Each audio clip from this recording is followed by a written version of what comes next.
Hey guys, I'm Morthadon, and we are back for ReZero Season 3, Episode 13. So, Regulus Corneus, I'm pretty sure, is dead. Also, I got a new translation for that line. Get it right, Crunchyroll. It says, oh shoot, I was supposed to pull it up beforehand, but I'm pretty sure he said, "What have you done to my authority of greed?" Not, "How did you get my authority of greed?" Yeah, so he in the stupid ass Crunchyroll subtitles, he says, "How do you have the authority of greed? My authority." That's the line that got me all confused and tripped up last episode. And he was really supposed to say, or what he really said, but was translated wrong, was, "What did you scoundrels do to my authority of greed, to my rights?" That's a very different message that's sending between the two. So, good job, Crunchyroll subtitles. You have succeeded in continuing your path of having crappy translators. But anyway, pretty mad about that because I went on a whole rant about, like, what could that mean? What's going on? But I did theorize that it could just be a translation error in my discussion of that episode anyway. But yeah, Regulus died. The wives are saved and hopefully freed. Pretty crazy that he hasn't died. Like, we haven't had another life yet. I thought because he lost his leg, he was gonna push this to a point and then, like, die to get his leg back. But I guess he took that arc he went through seriously of trying not to die as much, you know? Like, respecting his own life a little bit more. We went through that whole arc with him and the conversation he had with, like, the witches and stuff like that. Um so yeah, I mean, we're so far in that I feel like even if he does die, we roll back to a save point after his leg is already fucked up. So I don't know. I guess we'll have to see what happens with all that. I mean, I do like permanent damage in shows. It's just I never thought I'd really start to see so much permanent damage between Rem and now these wounds that he has, this, like, dragon blood that's in his leg and now in his arm because he stole some from Krush. I'm gonna sneeze. Excuse me, sorry about that. Anyway, yeah, so never thought I'd see so much, like, accumulating in a show where a guy can die and fix it all. But here we are. Like I said, I understand he went through the arc where, you know, he shouldn't just jump off a bridge to solve every problem he has. But yeah, let's jump into this episode and see what happens this time. We're gonna start here in 5, 4, 3, 2, 1, now.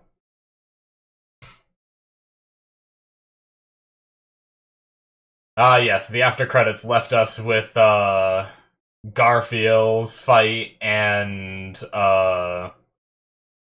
Wilhelm.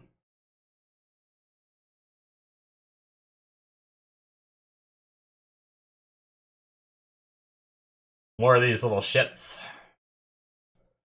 They remind me of, like, dark Pokemon from Pokemon. Oh no.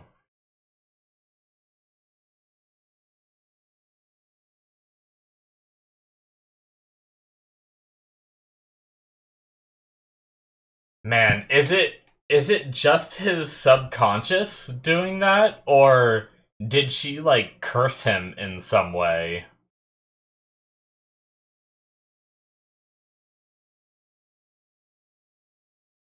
Man, he just killed him for him.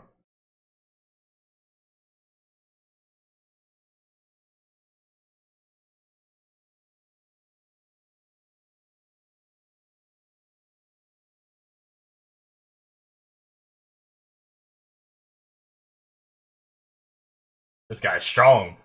I mean, we knew that, but that was only 2 of his arms, right? Oh, man. How does Garfield win this fight? Okay. Opening time. I wonder, since we tease the Echid, not Echidna, nope, wrong name, Elsa,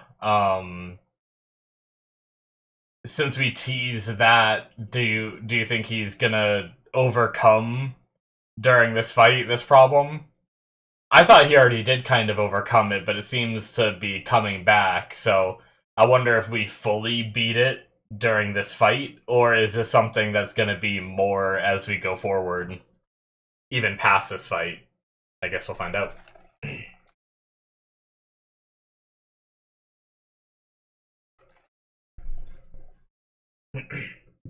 If you guys are enjoying my content, I have a Patreon. If you wish to support me on there, you can get more content, not for this show, but for my other shows, I do early access. And then for certain shows, I do the Patreon show tier has shows that aren't even released to YouTube yet. So I've watched all of Freerin on there. You can check that out. And then also Solo Leveling is on there, season 1 and up to like episode 7 of season 2 or something like that.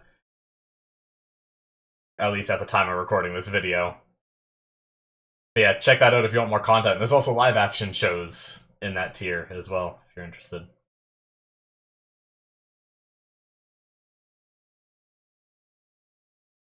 Okay, we're seeing a little bit of this fight too. I was wondering if we were just going to go one by one until we beat them all, but... Oh! We saw a little bit of this, didn't we?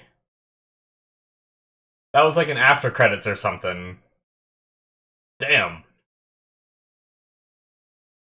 Where did he get those? Are they just like a part of the water and he spoke to them?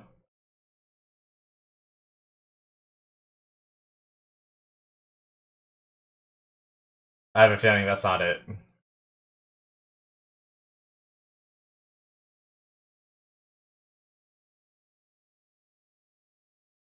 They are just in there having a feast. But I have a feeling it's not them having a feast. Someone else is eating them all.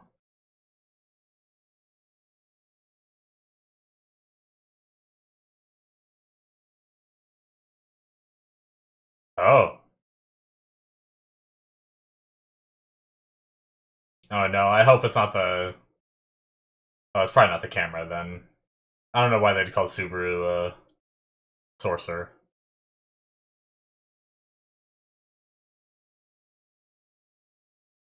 Yep, it's trying to run. He's just in there eating them all.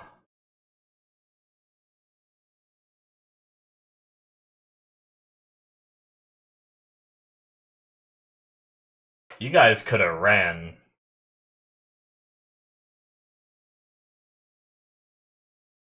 Oh, wow, okay. That's wild. What is it? Gonna be like a... No, never mind. I was gonna say it's gonna be like a bazooka or something like that. Not all meaty are devices from our world, though.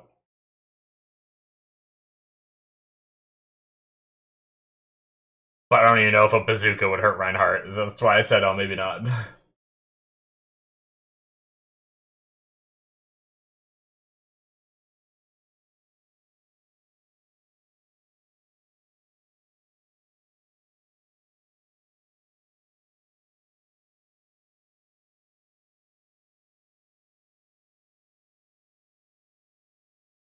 Oh my god.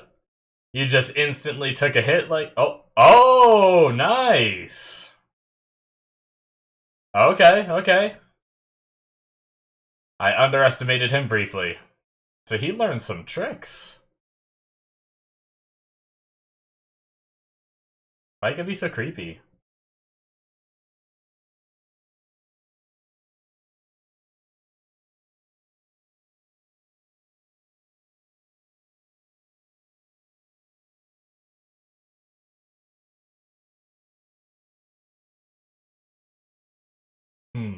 Rui.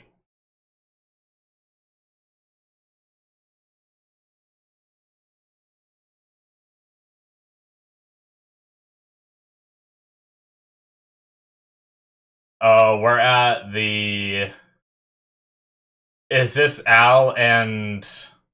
Ugh. Yep. Jeez.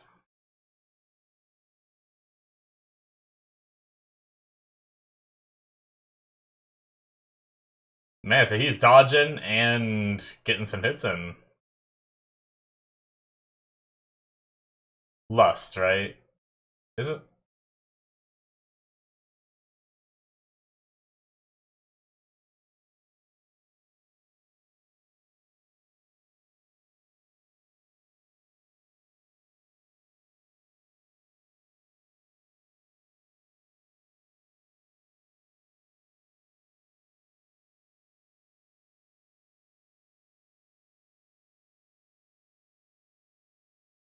Hmm.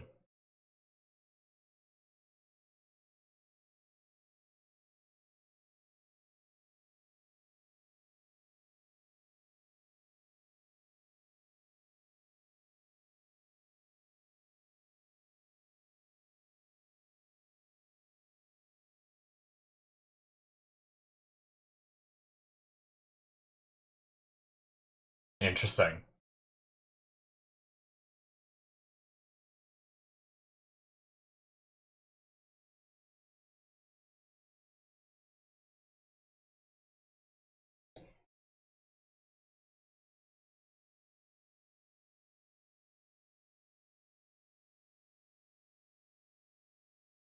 Ow.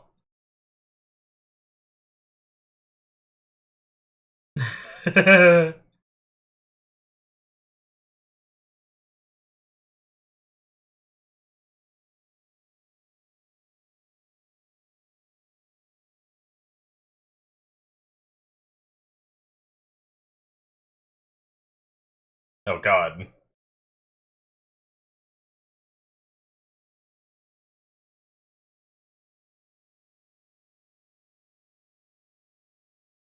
Uh.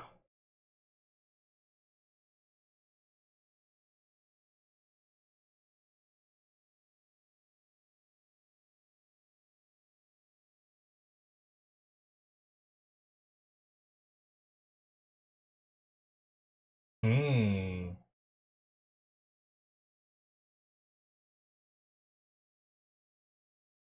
Wow, so she picked up. What the fuck? So she was able to tell how Priscilla looks like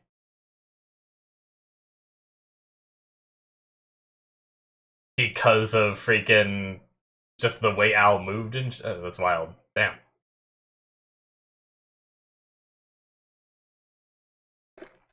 Hmm.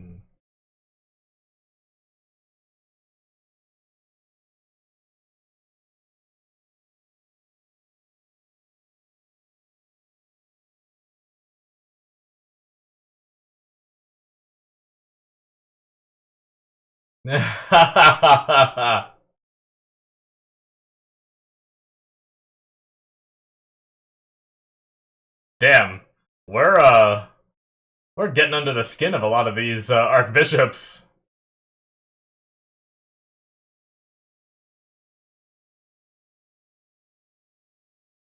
I didn't think less. Oh shit!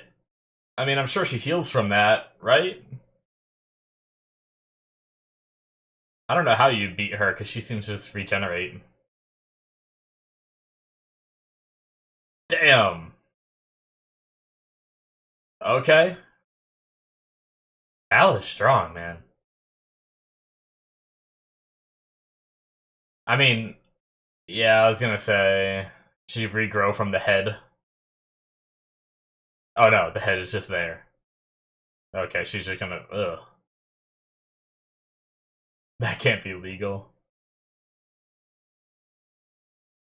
I feel like of all things, the head is what you should have exploded rather than the body.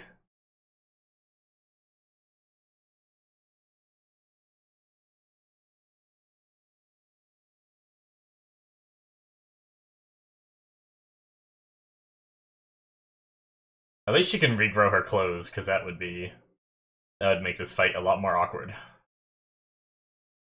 I guess she grew Priscilla's clothes, so it makes sense.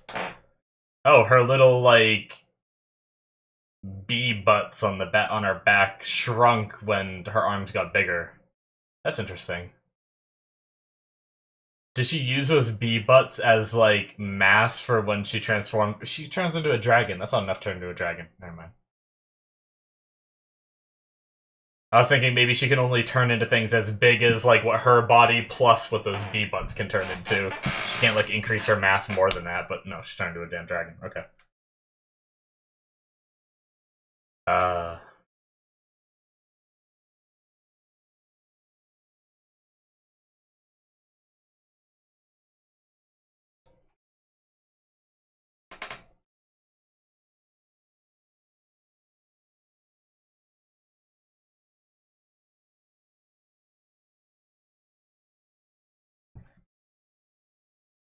Hmm.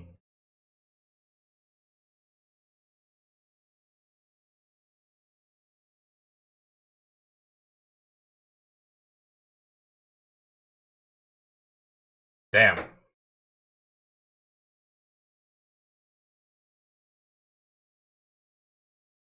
5 is such a weird number.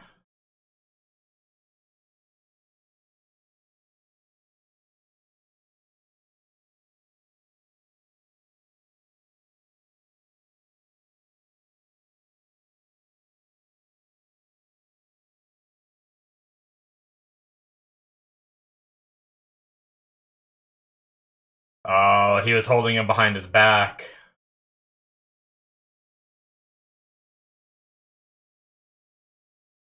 Damn. Yep.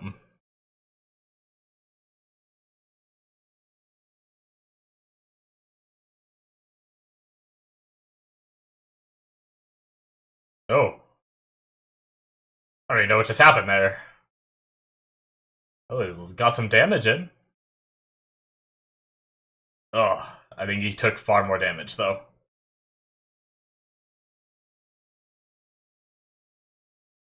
Oh, shit! Did he break this part? Yeah, he partially broke the sword.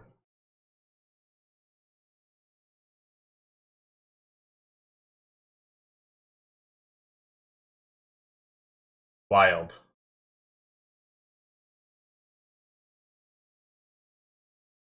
So that's just his race. I mean, he has more arms than most do. So he's an exception to his race, but that's pretty crazy.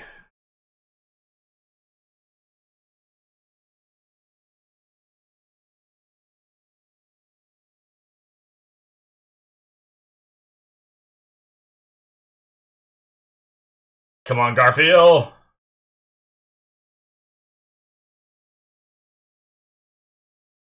The same move. I think it's Garfiel, like, kicking off the ground with his, like... It looks like his feet, like, turn red briefly. I think that's what he did to, like, push Kurgan up in the air. Oh no, right into one of the shelters. That's not good. He's gonna have people to protect now.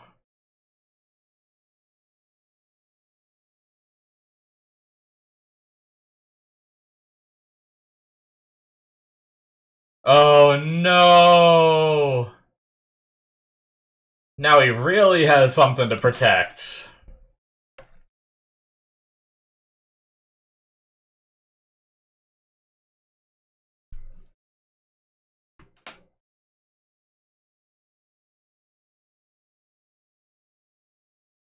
Oh no! Oh, come on, Garfield, not now! Ugh. Come on, Garfield, you gotta push through this. She's dead, man. I don't know if it's something he can.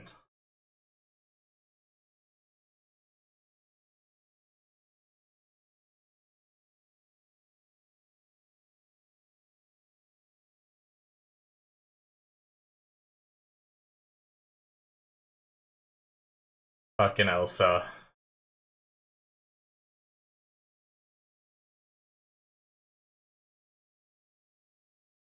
Okay.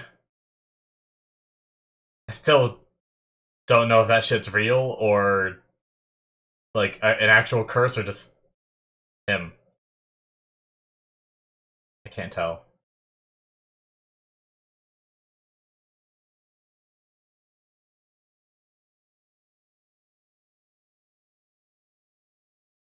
Well, oh, he's gonna stop the water. Why do you stop the water? No escape route? But there's doors right there.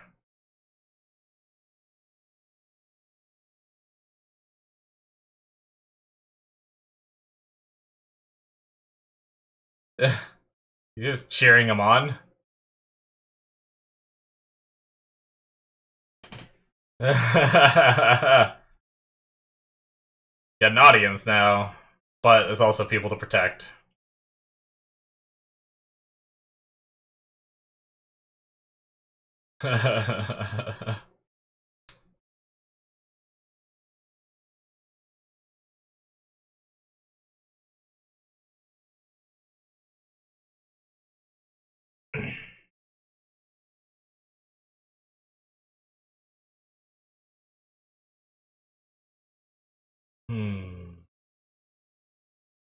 Why do you look at that thing?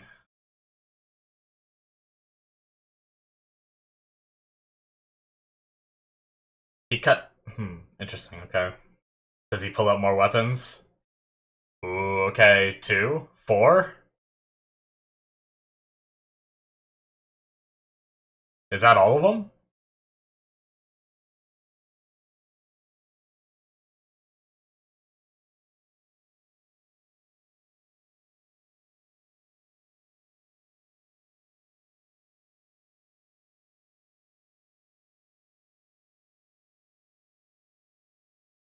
Yeah.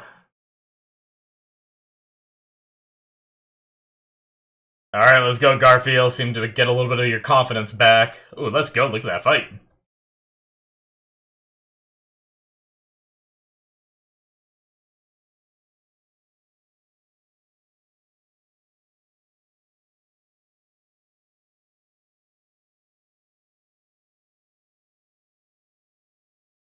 Cool.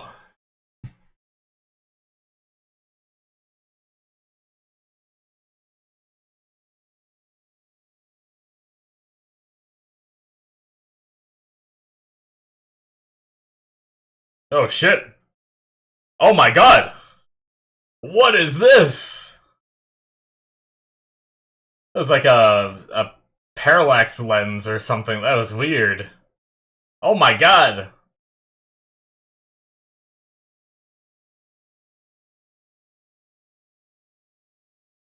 Holy shit! Damn!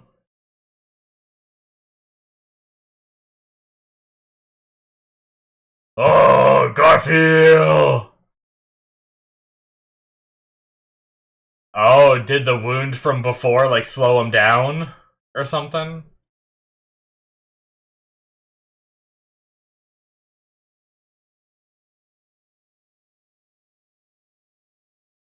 Got some pretty good animation, this fight.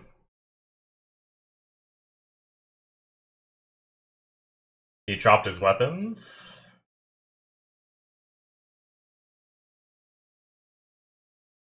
Just taunting him. Come at me, bro. Oh. Oh, fuck! What? Oh my god, wait, is that the end? Holy shit! He was well done and then just fell to pieces and then hard cut to black. What the fuck? Well, I mean, it said something. I know it said the episode's name. Holy shit, Garfiel.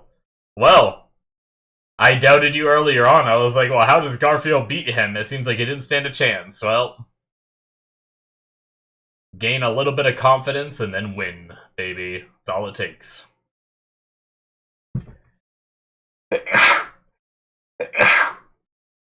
What's with my sneezing today, guys? I'm sorry. Excuse me. Oh, man. Okay. So, we caught up with some of the other fights and then spent a good amount of time with the Garfiel. And a good amount of time with Al. That was some interesting stuff. But before we got to those fights, we had the fight against one of the gluttonies, right?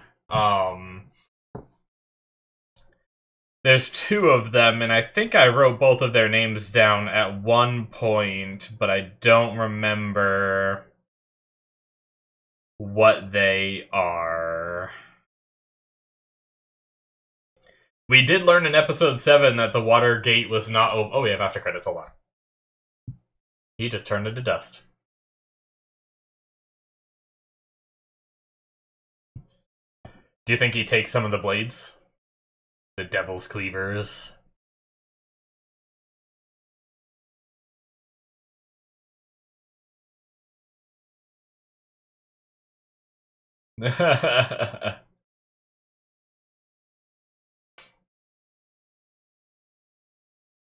Oh, well.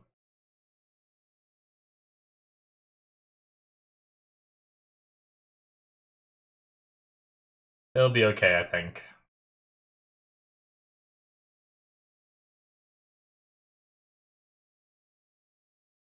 Wilhelm, maybe? Yep. I recognize that suit.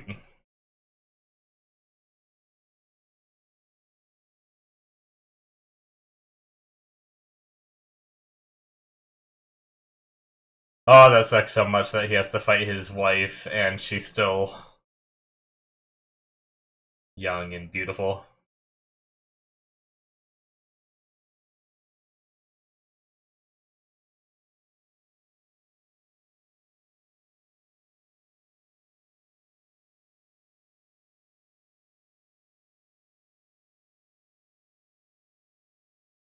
Come on, Wilhelm! I know we're not going to see this fight, but just building it up. Yep, okay. That is it, guys, for episode 13. Awesome. Okay. Yeah, so episode 7, we learned that the water gate was not by the cult. I just kind of forgot it because of the time gap in between. That's why I had kind of a confused face on when Lust was saying... It is Lust, right? Sorry. I just want to make sure. Yeah. Capella, Emerata, Lagunica, Lust. I have written down. Just want to make sure I'm not an idiot. But yeah. So yeah, I had a confused face on during that scene where Lust was saying that, like, you know, trying to ascertain who, and kind of seeming like she was accusing Al of being the one to do it, and that he was playing dumb. And I don't know. I mean, the way with the way he responded there to me kind of felt like it could have been him.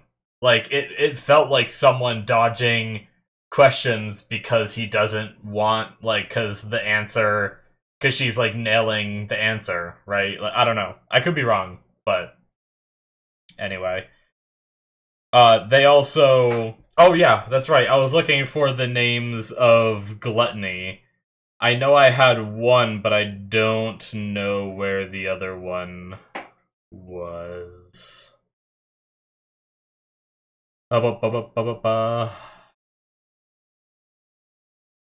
Roy Alford? Was that one of them? Who was Roy Alford? That might have been one of them, and then the other one was Lai Butin Kaitos, or Kylos. I can't read my own notes. So I think we have Lai and Roy, and I think Lai is the one that was... Where is Lai right now? Wasn't someone going to go up against Lai? Where were my team-ups? I have... Ricardo and Julius, that's right.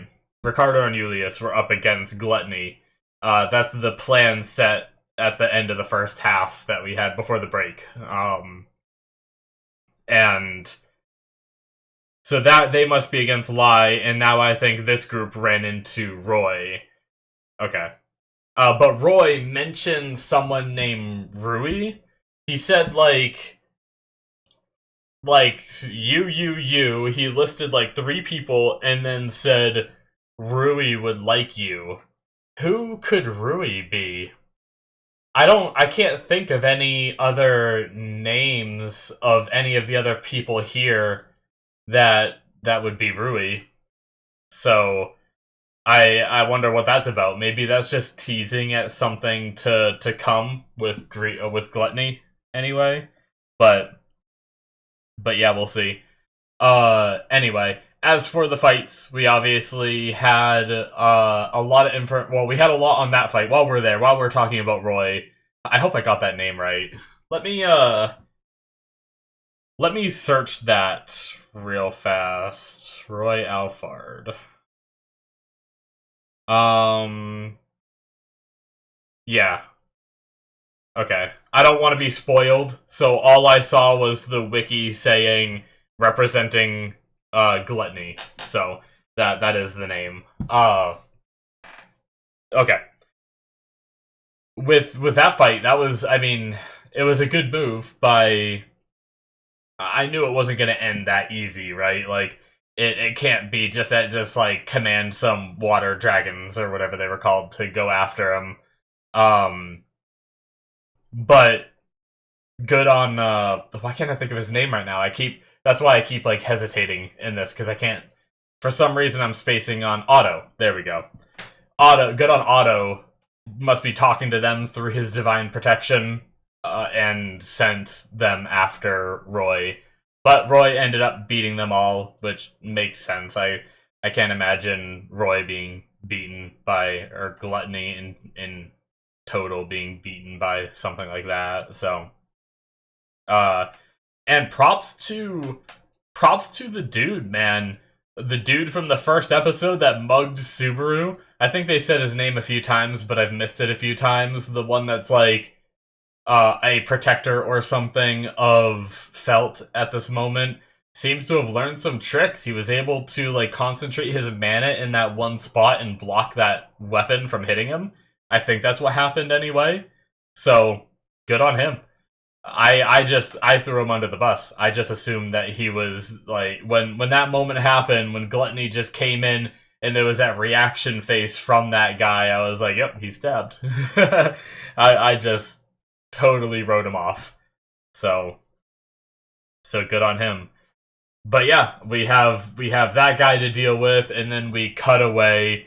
We went to Al for a bit, where he, fighting Lust, did a hell of a job. Like, so far, he's been beating the shit out of Lust without really much fight back.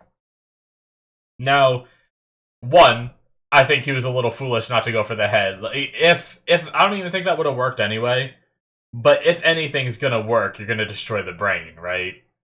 So yeah, even if he went for the head, I don't think it would have fully defeated her, regardless. I do want to talk a bit about that with, with Al potentially being the one to do the Watergate. Was he purposefully trying to do like a distraction kind of thing? I can't remember what they said, if they said like the Watergate ended up helping them since it was only one gate, or if it ended up hurting them.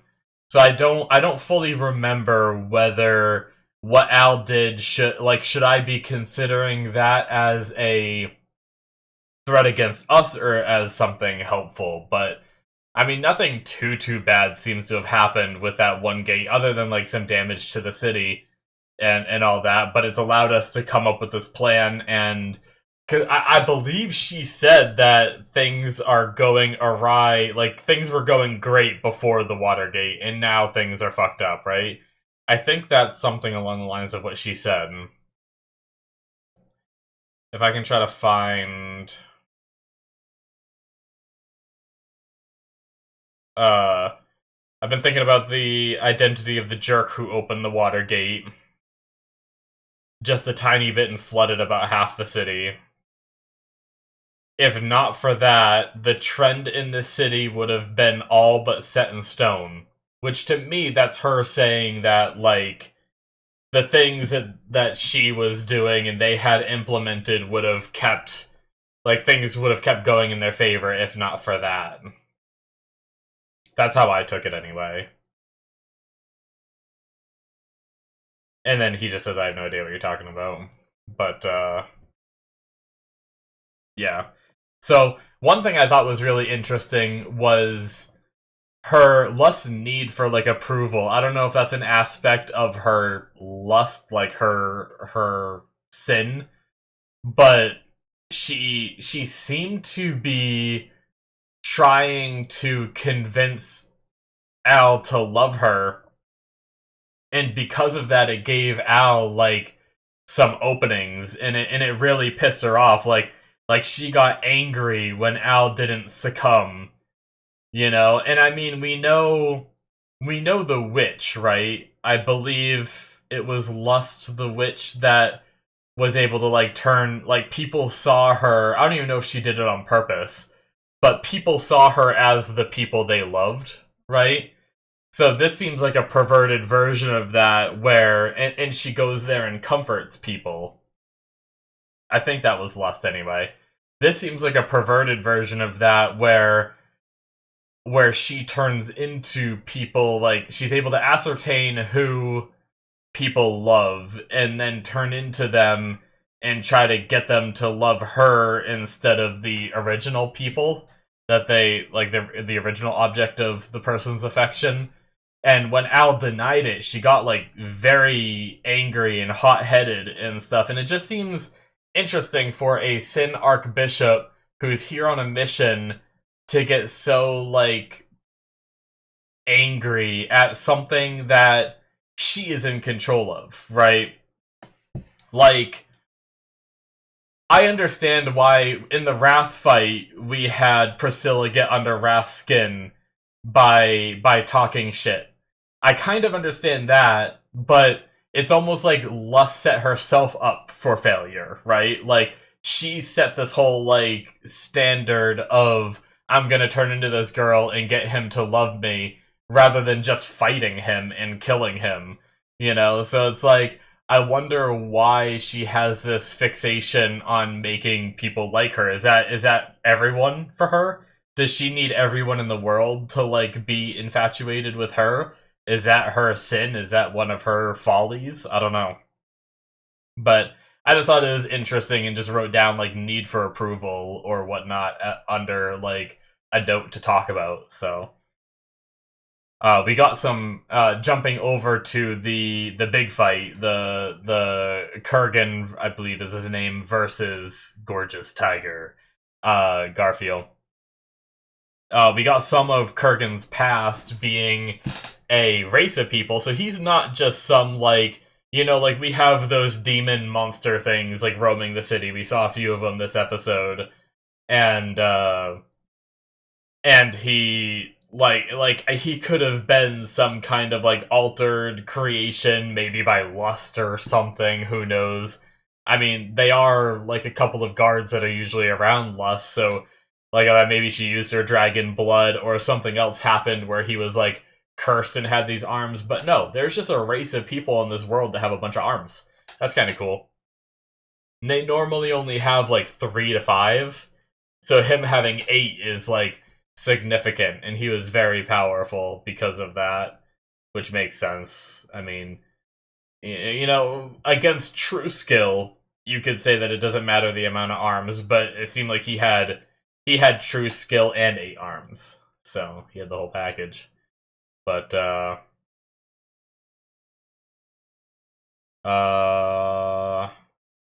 they have a low aptitude for magic. I did kind of miss that line. I think I might have been talking over it, which is my bad.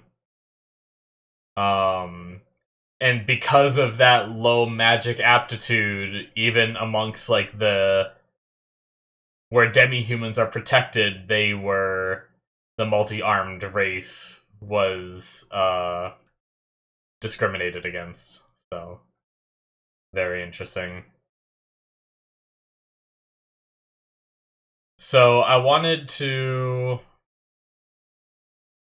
When the local Lord Soldier tried to kill them, he turned the tables on them all on his own. So Kurgan fought against all the soldiers, I guess, by himself. I didn't really understand what this line was saying when I read it. I read it the first time when he said he turned the tables on them. I didn't, like, the way I read it the first time, for some reason in my mind, I thought, like, Kurgan sold out his own people, but then I was like, no, how did that earn the respect for his race? And got the Lord to acknowledge the many-armed people. I was like, so when I read the line before the acknowledgement one, I was like, well, wait, how did Kurgan selling out his people cause the Lord to acknowledge those people?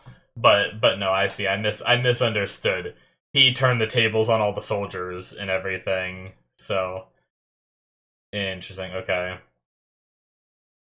4 or 5 arms. My bad. Not 3 to 5. 4 or 5 arms. Man, 5 arms is so weird. Where do you think they all are? Because with Kurgan, he has 8, right? So he has an even amount, like, on each side. But, like, could you have one just, like, in the middle of your back that just, like, goes up over your back and it's just like, you know? Like, I don't know. Or is it, like, 3 on one side and 2 on the other? Just, like, lopsided? Just not symmetrical at all and would trigger the shit out of me. I would hate being born with 5 arms. I'd be done. I'd be so pissed.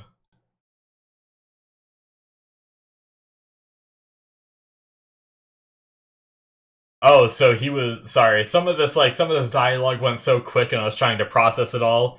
So with his 8 arms, he was despised from a young age. So because I guess it reminds me of Rem and Ram, because they were born as twins, they were kind of ostracized from their people, and so was he, because he was born with 8 arms instead of what they normally have. Damn. But he still protected his people. So how did he get pulled into the witches cult then, I wonder? Is it maybe he is a part of the that death god blessing or whatever?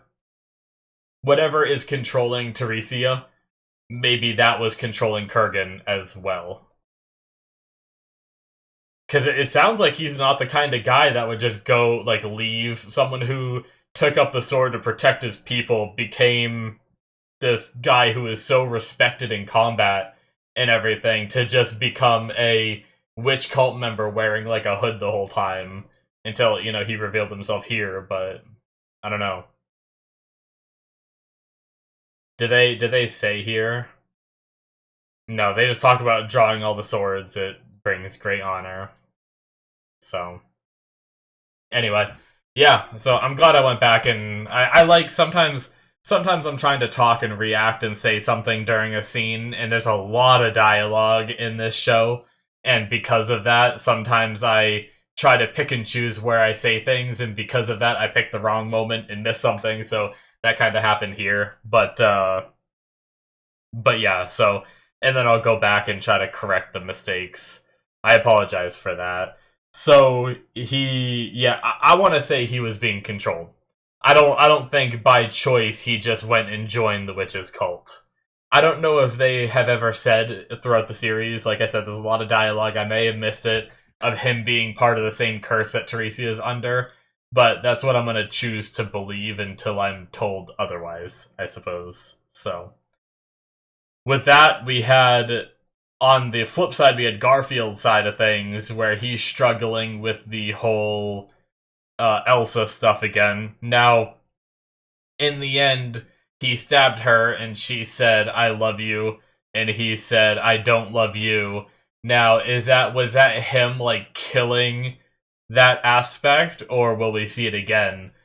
I didn't sense, like, total finality to Elsa showing up in that scene, but I could see it being that, if that makes sense. Like, if it never showed up again, I'd just be like, oh, okay, so that was the moment. But in the scene, I wasn't like, yep, for sure, this is over completely. Like, the way it just kind of, like, cut from that scene, it wasn't something where she, like, faded off, you know? Like, some of the hints that they show in shows where they're like, yeah, you're not going to see this again. It just kind of, like, cut away, which I feel like it means it could come back. So, we'll have to see.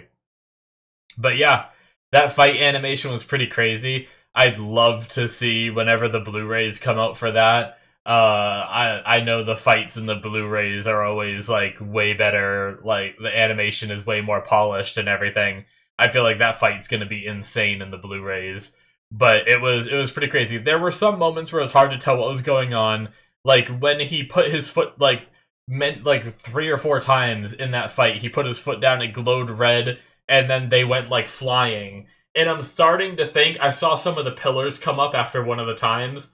I'm thinking those earth pillars we were seeing, I think that's when his feet were glowing red. I think he was doing some kind of earth magic to push some of the earth up, and that's what was sending Kurgan flying, and that's what, like, flung him up into the air at one point, and that's how those pillars were made and stuff, so... But I feel like the first couple times we saw it, I wasn't fully understanding what I was seeing. And then there was that one moment where it, like... I called it, like, parallax, but that might not be the right word for it. But at one point, like, the screen warped enough where the water that was, like, on the floor, like, went up in, like, a circle, like, completely around. It was really weird, like, some of the effects that they were doing. I'm pretty sure it was Kurgan's bones that were breaking, but, like, there were a couple times where we saw those bones breaking, and then we cut to Garfiel wincing. So then I thought maybe it was Garfield's bones breaking, and so there were a couple little scenes where during that fight where I was a little bit confused. But overall, I think it was very well animated and very, very cool. So, anyway. Yeah, I mean, great episode. Kurgan is defeated, and now we are left with, we still have Lai and Roy to deal with. We have Lust still, who is up and kicking. Need to figure out how to kill her through her regenerations. And then we have the fight with, obviously, Wilhelm and Teresia. So I wonder if all this is happening at once, right? So this is probably while Regulus is still being fought, I would assume. I was gonna say, I wonder if any of these fights we're gonna have, like, Subaru, Reinhardt, and Amelia come and help, but I'm guessing a lot of these are going on at the same time. We're just jumping back to these now that we dealt with Regulus and Wrath. So, I think that's it though, right? Like, Gluttony, Lust, and then Teresia might be all that's left here, if I'm not forgetting anyone. At least that we know of. So, pretty crazy what we got going on here. The plan that everyone... I mean, they came up with it as a group. I'm not just going to say it's Subaru's plan. But the Subaru... I mean, the plan they came up with as a group... I don't know why I said Subaru. Seems to be going well. And, yeah, I wonder if we're even going to have another Subaru death this season, and where he respawns if he does. I don't think we can, unless they're going to, like, speedrun. I don't think we could have a death that brings him all the way back to that scene where they're, like, chilling in the town square with Liliana and Priscilla, I think. Way back before any of this. Because I don't think there's enough episodes. There's only 3 episodes left of the season. That's not enough to redo all of this again. So I wonder if he's gonna kind of speed... Like, if that did happen, I would say the only way it would work is if they decided to, like, speed run in an episode where they just kind of, like, montage show them doing everything they did right and then just trying to fix where it went wrong again, kind of thing. But I have a feeling we're just not having another death for now. So, or if there is another death, the respawn point is updated. So, anyway, that's it for me, guys. Thank you so much for watching. Hit that subscribe button if you enjoyed. Check out my Patreon. I already kind of talked about it a bit. If you want more content from me, links in the description below should be popping up on the screen. And I will see you guys in my future reactions. Bye-bye.